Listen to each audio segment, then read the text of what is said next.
Hello అండి, welcome to my channel. బఠానీ బంగాళదుంప కర్రీ అనేది, మసాలా కర్రీ అనేది ఎలా వండుతానో చూపిస్తున్నాను. ఈ విధంగా వండి చూడండి. పిల్లల కానించి పెద్దల వరకు అందరూ ఇష్టంగా తింటారు. అలాగే అన్నంలోకి కానీ, రొట్టెలకు కానీ, అట్లలోకి కానీ, అలాగే చపాతీలకు కానీ, బిర్యానీలకు కానీ ఎందులోకైనా బాగుంటుందండి. ఒకసారి ట్రై చేసి చూడండి. నచ్చినట్టయితే లైక్ చేయండి, సబ్స్క్రైబ్ చేయడం మర్చిపోకండి. అలాగే కామెంట్ కూడా చేయండి. ముందు నేను బఠానీలను రాత్రంతా నానబెట్టుకున్నానండి. ఉదయం లేచి వాటిని కడిగేసి అందులో బంగాళదుంపలు కూడా వేసేసి ఉడకబెడుతున్నాను. ఉడకబెట్టి ఒక 4-5 విజిల్స్ వచ్చిన తర్వాత మనం స్టవ్ అనేది ఆపేయాలండి. ఇప్పుడు గ్రేవీ కోసం మసాలా అనేవి రెడీ చేసుకుంటున్నాం అండి. ఉల్లిపాయలు, పచ్చిమిరపకాయలు, టమాటీలు, అల్లం, వెల్లుల్లిపాయ, కొబ్బరికాయలు, మీ దగ్గర నువ్వులున్నా పల్లీలున్నా ఏమున్నా వేసుకోవచ్చండి. ఇవన్నీ మిక్సీ ఆడుకొని పక్కన పెట్టుకోవాలండి. ఆ తర్వాత ఉడకబెట్టిన వాటికి, దుంపలకి అన్నిటికి తొక్కలై తీసుకొని సామాన్లు అనేవి రెడీ చేసుకు ఉంచుకోవాలి. ఆ పక్కనే కళాయిలో నేను కొంచెం నెయ్యి అనేది వేసుకున్నానండి. మీకు దగ్గర నెయ్యి లేకపోయినా నూనె కూడా వేసుకోవచ్చు. అలాగే మసాలా దినుసులు అనేవి వేసుకోవాలి. ఇలాచి, యాలకులు, మిరియాలు, దాల్చిన చెక్క వేసుకున్నాను. బిర్యానీ ఆకు కూడా వేసుకోవచ్చండి. నా దగ్గర లేదని నేను వేయలేదు. అవి వేగిన తర్వాత మనం పక్కన ఆడి ఉంచిన టమాటీ, ఉల్లిపాయ మసాలా గ్రేవీ అనేది వేసుకోవాలండి. ఇందులో పచ్చి కరివేపాకు వేసుకోవాలి. ఆ తర్వాత అల్లం వెల్లుల్లి పేస్ట్ కూడా వేసుకున్నాను నేను.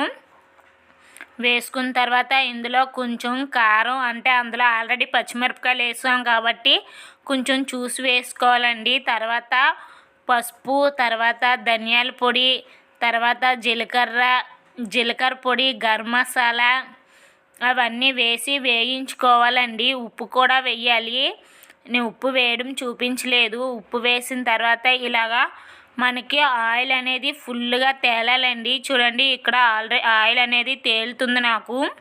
తేలిన తర్వాత ఇప్పుడు ఇందులోని పక్కన ఉడకబెట్టుకున్న బఠానీలు, దుంపలు 2 వేసుకోవాలండి. వేసి కలుపుకోవాలి. కలుపుకున్న తర్వాత ఒక 5 మినిట్స్ బాగా కలపాలండి. మినిమం మసాలా అంతా దుంపలకి, బఠానీలకి పెట్టిన తర్వాత ఇప్పుడు వీటిలోకి ఇందాక మనం బఠానీలు ఉడకబెట్టిన వాటర్ అనేది ఉంటుంది కదండి, ఆ వాటర్ వేసుకోవడం వల్ల టేస్ట్ అనేది ఇంకా బాగుంటుంది.